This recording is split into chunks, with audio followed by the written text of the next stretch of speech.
Brethren, we want to appreciate God once again this evening. We thank Him for this opportunity that He has given us again to meet in order for us to discuss the Word of God together. How has been your day? I hope you are staying at home, you are staying safe, and I wish you that as we study the Word of God together today, the blessing from above shall be ours in the mighty name of Jesus. Let us pray. Father, Lord, we thank you for this opportunity. We appreciate you for this privilege you are giving us to break your word together. We ask God that God, you will illuminate our hearts in the mighty name of Jesus. We ask that God, you will bless us in the mighty name of Jesus. Lord, we pray that your word, Lord, will bring us good as we study it in the mighty name of Jesus. Have your way in our life in the mighty name of Jesus. Thank you, Almighty God. In Jesus' mighty name we pray. A dúpẹ́ ní ọwọ́ Ọlọ́run ní ẹ̀kan sí. A sì tún dúpẹ́ ní ọwọ́ ẹ̀yin ènìyàn Ọlọ́run èyí tí ẹ ń fi àkókò yín lẹ̀ àti owó yín láti lè jẹ́ kí a jọ kọ́ ẹ̀kọ́ ọ̀rọ̀ Ọlọ́run papọ̀. Mo sì gbàdúrà wípé bí a ṣe ń kọ́ ẹ̀kọ́ yìí, oore ọ̀fẹ́ Ọlọ́run lórúkọ Jésù Kristi yóò sọ̀kalẹ̀ sórí ayé wa. Ní gbogbo ibi tí ẹ ti ń gbọ́ mi, mo sọ pé ní àṣálẹ́ yìí, mo gbàdúrà pé bí a ṣe ń kọ́ ẹ̀kọ́ yìí, ìyanu Olúwa èyí tí máa ń ṣẹlẹ̀ nígbà tí èèyàn bá kọ́ ẹ̀kọ́ ọ̀rọ̀ Ọlọ́run, agbára Olúwa tó máa ń farahàn lórúkọ Jésù yóò farahàn nínú ayé rẹ̀. Nígbà tí à ń tẹ̀síwájú nínú ẹ̀kọ́ tí à ń kọ́ lórí àwọn tí à ń pè ní ìlàkọjá, tí a sì pè ní àǹfààní láti jáde gẹ́gẹ́ bí alágbára. Ìlàkọjá, àǹfààní láti jáde gẹ́gẹ́ bí alágbára. Trials, opportunities to come out strong. Trials, opportunity to come out strong. We have started this study last week, and we have made us to understand that trial is inevitable. In fact, if you want to be promoted in life, in the spiritual realm, in the physical realm, if you desire to be promoted, you are bound to pass through trials. And the way you behave, the way you conduct yourself will show what you will meet at the end of the trial, either success or failure. But I pray that the Lord will grant you the grace in order to behave well at every moment of trial in the mighty name of Jesus. You will not fail God in the mighty name of Jesus. So we discussed last week that part of the purposes of trial is to test us. Another thing is that trials humbles us. Another thing is that it is to win us to God's side, láti jẹ́ kí a wà lọ́wọ́ Ọlọ́run kó sì mú wa kúrò ní ọ̀dọ̀ ayé. Nǹkan mìíràn tí tó máa ń sọ ni pé máa fi hàn bí a ṣe ní ìfẹ́ Ọlọ́run yìí sí ní tòótọ́. Ẹ mọ̀ pé ẹni tí a bá nífẹ̀ẹ́ nínú ìlàkọjá, nínú ohun gbogbo, a ó dúró tì í, ó sì tún ń kọ́ wa ní ẹ̀kọ́ nípa ìgbọràn. Ó ń kọ́ wa ní ẹ̀kọ́ nípa ìgbọràn. In fact, a máa ń là á kọjá nígbà míì ká lè bá a mọ bá a ṣe sí àwọn tí bá ń larú ẹ̀ kọjá lọ́jọ́ míì. Ọlọ́run á máa fààyè gba àwọn ìlàkọjá kan nínú ayé wa débi wípé àwa náà wá di ẹni tí ó máa ran àwọn ènìyàn lọ́wọ́ nínú irú ìlàkọjá bẹ́ẹ̀, in order to enable us to help others in their suffering as well, and it develop enduring strength for greater usefulness in God's business. So this evening we are going to the responses to trial. How do we respond to trial? Báwo ni kí ni ó jẹ́ àwọn tí a máa ṣe, ọ̀nà wo ni a ó gbà láti la ìlàkọjá yìí kọjá? Kí ni ó jẹ́ ìdáhùn wa sí ìlàkọjá yìí? Mo gbàdúrà pé oore ọ̀fẹ́ Ọlọ́run kò ní fi wá sílẹ̀. Àánú rẹ̀ yóò pẹ̀lú wa. We are going to base our study on the book of James. James chapter 1. James chapter 1. We are there today from verse 2. the first response is in that verse 2. The Bible says, my brethren, count it all joy when you fall into various trials. There will be various trials. Ní èdè Yorùbá, ẹ̀yin ará mi, nígbà onírúurú ìdánwò, ẹ ka gbogbo rẹ̀ sí ayọ̀. Orí nǹkan báwọn. Bíbélì jẹ́ ó di mímọ̀ fún wa wípé ìdánwò máa wà, ìlàkọjá máa wà, kì í ṣẹyọ kan o, onírúurú ìdánwò. Èmi ò mọrú ètò ńlá kọjá lọ́wọ́lọ́wọ́ báyìí. In fact, there is one that is very important to every one of us now, that concerns every one of us, the pandemic. The coronavirus of 18, COVID-19 of 18 is about every one of us across the world now. Eléyìí ó jẹ́ n tó papọ̀ mọ́ ẹnì kọ̀ọ̀kan wa tó kó àpọ̀ àrùn tí ń bẹ ńlẹ̀ yìí. Àwọn ìlàkọjá mi náà ń bẹ òótọ́ ńlá kọjá bóyá ìrọ́mọbí ni, òun wá ṣẹ́ ni, ò tí ìrọ́nà àbáyọ ni, òun wá ìgbéga lẹ́nu iṣẹ́ rẹ, you are looking for a promotion, you are barren, you are looking for baby. Any trial that you are passing through today, the Bible says that you should respond well. You should count it all joy. Count it all joy. All joy. All joy. All joy. Although I want to say and I want to agree that the emotion is very, very powerful. And emotions in our life are inevitable. But these emotions must be subsided. Àwọn bí àmọ́ ìmọ̀lára nínú ayé ẹni a lè fọwọ́ bò. Bí ènìyàn bá ń la tí ò dùn mọ́ ni kọjá, èèyàn mọ̀ nínú ojú, nínú àgọ́ ara kò dùn mọ́ ni, ṣùgbọ́n a gbọ́dọ̀ gba orí ọ̀fẹ́ torí pé bó o láṣẹ kà fún ayọ̀, o gbọ́dọ̀ gba orí ọ̀fẹ́ èyí tí òjò lè rí ìlàkọjá yẹn gẹ́gẹ́ bí ayọ̀. Gẹ́gẹ́ bí ayọ̀. Jesus, the teaching that is coming to us at this time around is not telling us that we should deny trial. No. You shouldn't deny it. You shouldn't deny it. Kìí ṣe wípé ká sọ wípé kò sí ní tí ń jẹ́ làkọjá ń bẹ o. Àwọn tó ń làkọjá yẹn kò dára rárá. Èmi náà gbà wípé kò dára. We are not telling you that you should deny them. In fact, nínú ọ̀rọ̀ Jésù Kristi gan, nínú Jọ́ọ̀nù orí 11, John chapter 11, 33 to 35, a gbọ́ níbi tí emotion Jésù náà ti fọhùn jáde. Bíbélì sọ wípé Jésù sọkún nítorí pé ọ̀rẹ́ rẹ̀ kú. Jesus wept. That is emotion in action. Emotion in action. So I'm not saying that you should deny that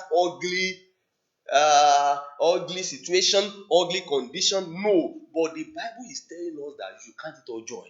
Mọ̀ wípé ó dára wo ibi irú ti Lásárù tí mo dárúkọ lẹ́ẹ̀kan yẹn. At the end of the day, orí kọjá sí ayọ̀. Lórúkọ Jésù, ọ̀rọ̀ tiẹ̀ náà yóò já sí ayọ̀. Lórúkọ Jésù, ọ̀rọ̀ tiẹ̀ náà yóò já sí ayọ̀. Ó dàbí ẹni tí ọ̀mọ́gbọ́n lọ nígbà tí ẹ̀ bá ń la tí ọ̀dà kọjá ta wá ní ẹjọ́ já sáyọ̀. Bí n tí ọ̀mọ́gbọ́n lọ ni, bí n tí ọ̀dá ni, bí n tí ó dùn ni, ṣùgbọ́n ọ̀rọ̀ Ọlọ́run ni wípé jẹ́ kí ó já sí ayọ̀. Àwọn ọ̀rọ̀ Ọlọ́run sọ fún wa wípé nínú ayé, John 16:33, nínú ayé ẹ rí ìpọ́njú ṣùgbọ́n ẹ tújú ká nítorí pé mo ti ṣẹ́gun ayé fún yín. Mo ti ṣẹ́gun ayé. Ọ̀rọ̀ Ọlọ́run ló sọ bẹ́ẹ̀. Ó ní a tújú ká nítorí pé òun ti ṣẹ́gun ayé. In fact, ìwé Sáàmù orí ọgbọ̀n ẹsẹ̀ ìkarùn-ún, Psalms chapter 30 verse 5. Psalms chapter 30 verse 5. I want us to consider that place together. It will further help you and give you joy. The Bible says, for his anger is but for a moment. See, this period in your life is but for a moment. The Bible says his favor is for life. The Bible says weeping may endure for a night, but joy comes in the morning. Ayọ̀ rẹ̀ ń bọ̀ lówùúrọ̀. Nítorí náà, ka gbogbo kún ayọ̀. Èyí tó ń là kọjá ní ìsìn, bóyá lórí bẹ́ẹ̀dì àìsàn ló wà, bóyá nínú ìṣòro kan ló wà, kà sí ayọ̀. Nítorí wípé bí ẹkún bá pẹ́ dalẹ́ kan, ayọ̀ ó ń bọ̀ lówùúrọ̀. Ayọ̀ ń bọ̀ fún ọ, ó ń bọ̀ fún èmi náà, ó ń bọ̀ fún ọ nínú gbogbo ìlàkọjá rẹ. Bí ẹkún bá pẹ́ jalẹ́ kan, ó ní àwọn tó ń foríjì fún rúmi, Psalm 126, ó ní wọ́n ń bọ̀ wá fi ayọ̀ ká. Now, those that sows in tears, they will come again to reap in joy. So please, do not misbehave. Count it all joy, that thing that you are passing through today that is not palatable. The Lord will help you in Jesus' name. Number 2 response. Nǹkan kejì ọ̀nà míì tó fi ẹ̀kọ́ gbà dáhùn sí n tó ń là kọjá ní ìsìn is have an understandable spirit. Ìwé James yẹn ẹsẹ̀ kẹta sọ fún wa bẹ́ẹ̀. Have an understandable spirit. The Bible begins with knowing. You know, when we are saying that knowing, that is about knowledge. That is about understanding. Knowing that the testing of your faith produces patience. You should know that whatever comes your way now is as a result of test. And please be patient. Be patient. Let the Lord be true with you. Do not misbehave. Understand this. So you should have an understanding spirit. Ọlọ́run ló ní ohun gbogbo wà ní ìkáwọ́ rẹ̀, yóò sì ṣe ohun gbogbo ní àkókò rẹ̀. And have an understanding spirit. Oh, I want us to check Isaiah chapter 55. Isaiah chapter 55, I want us to check verses 8 and 9. Isaiah chapter 55, verses 8 and 9. The Bible says, "For my thoughts are not your thoughts, nor are my ways your ways my ways, says the Lord. For as the heavens are higher than the earth, so are my ways higher than your ways, and my thoughts than your thoughts." So please understand what God is saying. Understand what God is passing across to you at this moment of darkness. Ní àkókò tí a lè pè ní àkókò ìṣókùnkùn yìí, ní àkókò tí a lè pè ní àkókò tí kò dára, tí o wulẹ̀ máa là kọjá tàbí tí ó lè wá sójú ọ̀nà rẹ, mọ̀ wípé ọ̀nà Ọlọ́run yàtọ̀ sí ọ̀nà rẹ. Ìwọ wo irú ti Lásárù tí mo fi ṣàkàwé lẹ́ẹ̀kan. Ìwọ náà wá wo ohun tó padà mú jáde ní òpin ọjọ́. At the end of the day, every one of them believed and they glorified God. But at the beginning of that of the scene, it wasn't palatable for Mary, for Martha, and for everyone that was there. But at the end of the day, they all praised the name of the Lord. I pray that you also praise God at the end of this calamity in the mighty name of Jesus. The third response is be steadfast. Jí ẹni tí ó dúró ṣinṣin. Jí ẹni tí ó dúró ṣinṣin. Jí ẹni tí ó dúró ṣinṣin. Wo ibẹ̀ yẹn náà níbi tí a kà yẹn. Ó ní your faith should produce patience. When your faith is being tested, nígbà tí a bá ń dán ìgbàgbọ́ rẹ wò, dúró. Testing is equal to steadfastness. So please make sure you are steadfast. Dúró ṣinṣin. Dúró ṣinṣin. Tó o bá ka ìwé Róòmù orí karùn-ún, Romans chapter 5. Romans chapter 5 verse 3. If you read that place, the Bible is telling us that, and not only that, but we also glory in tribulation, knowing that tribulation produces perseverance. Jí ẹni tó dúró ṣinṣin. I beg you, the people of God, no matter what you are passing through, dákun dúró. Ohunkóhun tó wù kó o máa là kọjá, dúró ará mi nínú Olúwa. Ara àwọn ọ̀nà tó yẹ kó o gbà dojúkọ tó ń là kọjá ní ìsìn rẹ̀, àti irú ohun tó tà ń là kọjá ní orílẹ̀-èdè yìí lọ́wọ́ àti ní gbogbo àgbáyé. Ẹ jẹ́ kí a dúró ṣinṣin. Má ṣẹ̀ Olúwa. Dákun má ṣẹ̀ Olúwa. Dákun má ṣẹ̀ Olúwa. Èyí tí ó tẹ̀lé, the next point is you must be perfect and complete. You see verse 4 of that book of James chapter 1. Verse 4 says, "But let patience have its perfect work, and that you may be perfect and complete, lacking nothing." You see, passing through this situation, this ugly situation, passing through this unpalatable condition, the Bible is saying that you should be steadfast and is now telling you that your steadfastness will make you to be perfect and to be complete. Ó máa jẹ́ kó o dẹni ìdúróṣinṣin, ó máa jẹ́ kó o pé ìwọ worú Pọ́ọ̀lù dúró inú ìwé Kọ́ríńtì kejì orí 12 ẹsẹ̀ ìkẹjọ sí ìkẹsàn-án 2 Corinthians chapter 12 8-9. Ó ń sọ̀rọ̀ nípa tó wà lára òun tó wọn ò fẹ́, ṣùgbọ́n ó dúró wá wò ó rí pé orí ọ̀fẹ́ Ọlọ́run ṣe àṣepé Ọlọ́run nínú ayé rẹ̀. Ó ṣe àṣepé iṣẹ́ yẹn nínú ayé rẹ̀. Dàpọ̀ dúró fún Jésù nínú àkókò bí eléyìí. Irú làkọjá tó kọ́ ọmọ làkọjá, mo rọ̀ ọ́ dúró. Èyí tí ó tẹ̀lé nínú ẹ̀kọ́ wa ní àṣálẹ́ yìí, ó ní pray to God. Number 5. Pray to God. Gbàdúrà. Tí ẹnìkan bá ń bẹ lẹ́gbẹ̀ẹ́ rẹ nísìnyí, mo fẹ́ kó o sọ fún gbàdúrà. Ọ̀rẹ́ mi gbàdúrà. So orí nínú gbogbo làkọjá Ọlọ́run ọ̀fẹ́ kọ́ ọmọ wo. You should not just be looking. You should not just say this is my destiny. This is my own. Mo ti gba kádàrá o. Mo ti gba tọ́lọ́run rán sí mi o. Rárá o. In fact, Bíbélì sọ fún ọ wípé máa gbàdúrà nígbà gbogbo. Pray without ceasing. Máa gbàdúrà nígbà gbogbo. Nítorí náà máa gbàdúrà. Ìwọ wo ìwé Matthew orí 19. Matthew chapter 19 verse 26. Matthew 19 verse 26. But Jesus looked at them and said to them, with men this is impossible, but with God all things are possible. Ohun gbogbo ni ṣíṣe fún Ọlọ́run. Ènìyàn ni eléyìí ṣòro ṣe fún. Èmi ò mọ̀ tí ènìyàn ti sọ fún ọ pé kò ṣeé ṣe mọ́. I don't know. What is that thing that people have already concluded on your case that this is no longer possible? I want to tell you that it is with men that thing is not possible, but with God all things are possible. Fún Ọlọ́run ohun gbogbo ni ṣíṣe. Fún Ọlọ́run ohun gbogbo ni ṣíṣe. Jésù ló sọ bẹ́ẹ̀ fúnra rẹ̀. Ó ní fún òun ohun gbogbo ni ṣíṣe.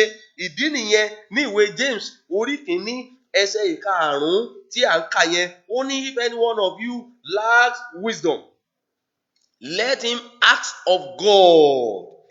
Ask of God. Béèrè, a ó sì fi fún ọ. Kànkùn, a ó sì sílẹ̀. Wá kiri, ó sì rí. Ìwé Mátíù orí 7 ẹsẹ̀ 7. Nítorí náà, bí ohunkóhun bá ń ṣẹlẹ̀ sí ọ lọ́wọ́lọ́wọ́, béèrè lọ́wọ́ Ọlọ́run. Gbàdúrà láìsí iyèméjì. If you have faith, the Bible says if you have faith like that of mustard seed, as little as mustard seed, you will say to this mountain, move, and the mountain shall move. Ó ní tí o bá ní ìgbàgbọ́ bí ìwóró mustadi, ó sọ fún òkè kó ṣídìí, òkè ó ṣí o. Nítorí náà, Ọlọ́run fẹ́ ṣàánú rẹ. Ìwọ wo ìwé Mátíù orí 18 ẹsẹ̀ 27. Matthew chapter 18 verse 27. The Bible says, then the master of that servant was moved with compassion. Sórí Ọlọ́run ó ní àánú, ó sì máa ṣàánú. A máa ṣàánú tó bá lè gbàdúrà sí. Nígbà tí ajigbèsè tó bẹ́ẹ̀ ọba ṣàánú rẹ̀. Tí ìwọ náà bá lè bẹ Ọlọ́run, tó bá lè gbàgbọ́, tó bá lè mọ̀ wípé ó jẹ́ Ọlọ́run nínú ohun gbogbo, Ọlọ́run yóò máa ṣàánú rẹ̀. If you pray to God, ọ̀pọ̀lọpọ̀ àwọn èèyàn ní ò gbàdúrà mọ́ lónìí o, àròyé wọn ń ṣe. Ǹjẹ́ ìwọ náà jẹ́ aláròyé? Mọ́ ṣàròyé mọ́ ara mi. Pray. Etí Ọlọ́run ń béèrè lọ́wọ́ rẹ náà ni pé gbàdúrà. Do not complain again, but pray unto your God. Ọlọ́run yìí bàbá rẹ ni. Ọlọ́run yìí fẹ́ ṣàánú rẹ, ṣùgbọ́n ó fẹ́ kó gbàdúrà, ó fẹ́ kó sọ fóun. Ìwé orin wa kan sọ fún wa, àárẹ̀ mú ọ, ọkàn rẹ kò rúru, sọ fún Jésù. Ó fẹ́ kó sọ fún òun. Àárẹ̀ mú ọ, ọkàn rẹ kò rúru, sọ fún Jésù. Ará mi, sọ fún Jésù. Tó o bá ti bẹ̀rẹ̀ rẹ̀ lónìí, bẹ̀rẹ̀ lónìí. Láti àṣálẹ́ lọ sọ fún Jésù. Lóru jí lóru, sọ fún Jésù. Fi àwẹ̀ àti àdúrà kún, sọ fún Jésù. Wàá sì rí wípé ohun tó ń là kọjá yẹn yóò di ohun ìgbàgbé nínú ayé rẹ̀. Tell Jesus. Tell it to him. The next point is believe God for support. Believe God for support. In that verses of James chapter 1, the Bible says that, but let him act in faith with no doubting. For he who doubts is like a wave. Ó fẹ́ kó o béèrè pẹ̀lú ìgbàgbọ́. Béèrè fún àtìlẹ́yìn pẹ̀lú ìgbàgbọ́. Do not doubt. Don't doubt him. Don't doubt God. Gba Ọlọ́run gbọ́, gbàgbọ́. Mo sọ fún ọ lẹ́ẹ̀kan sí, dákun gba Ọlọ́run gbọ́. Ọlọ́run fẹ́ kó o bi òun léèrè. Ó sì ṣetán láti ṣe fún ọ tó o bá lè gbàgbọ́. Ìwọ wọnú ìwé Matthew orí 11. Ìwé Matthew orí 11 ẹsẹ̀ 14. Matthew chapter 11 verse 24. But I say to you that he shall... Matthew chapter 11, Mark 11:24. Mark 11:24. Therefore, I say to you, whatever things you ask when you pray, believe that you receive them and you have them. Ó lóhun kóhun tó bá ti béèrè nígbà tó ń gbàdúrà, gbàgbọ́ wípé o ti rí ìgbà náà. So nítorí náà, má ṣe ṣiyèméjì o. Ọlọ́run yìí ó tó fún ọ. Ọlọ́run tó ṣe ní ìgbàanì, ó sì tún ṣe lọ́wọ́lọ́wọ́ ní ìsìn. Ọlọ́run tó ní kí ìjì kó dákẹ́jẹ́ lórí omi, ó sì tún ṣe lọ́wọ́lọ́wọ́ ní ìsìn. Nítorí náà mo sọ sínú ayé rẹ. Ìwọ ìjì nínú ayé ẹ tí ń gbọ́ mi yìí, ìjì kí ìjì tó wù kó o lè jẹ́, ìjì àìsàn ni, ìjì wàhálà ni, àìríṣẹ́ ṣe ni, àìlọ́kọ, àìláya, àìgbádùn ìdílé, mo pa á láṣẹ lórúkọ Jésù, ó yá dákẹ́jẹ́. Lórúkọ Jésù, ó yá dákẹ́jẹ́. Lórúkọ Jésù, ó yá dákẹ́jẹ́. Nítorí náà ará mi nínú Olúwa, gbàgbọ́ nínú Olúwa. Má ṣiyèméjì o, bẹ̀rẹ̀ sí ní máa sọ̀rọ̀ tó dáa. Mo fẹ́ kó o ka ìwé òwe pẹ̀lú mi. Ìwé yẹn dára púpọ̀, mo sì fẹ́ràn rẹ̀. Ìwé òwe orí 18 ẹsẹ̀ 21. Proverbs chapter 18 verse 21. I love this portion of the Bible. The Bible says, death and life are in the power of the tongue, and those who love it will eat its fruit. Death and life. Ṣé ẹ bá ń rí lédè Yorùbá kó tún lè nítumọ̀ díẹ̀ sí? Yes, sir. Proverbs 18:21. Proverbs 18:21. Death and life are in the power of... Ikú àti ìyè ń bẹ. Okay.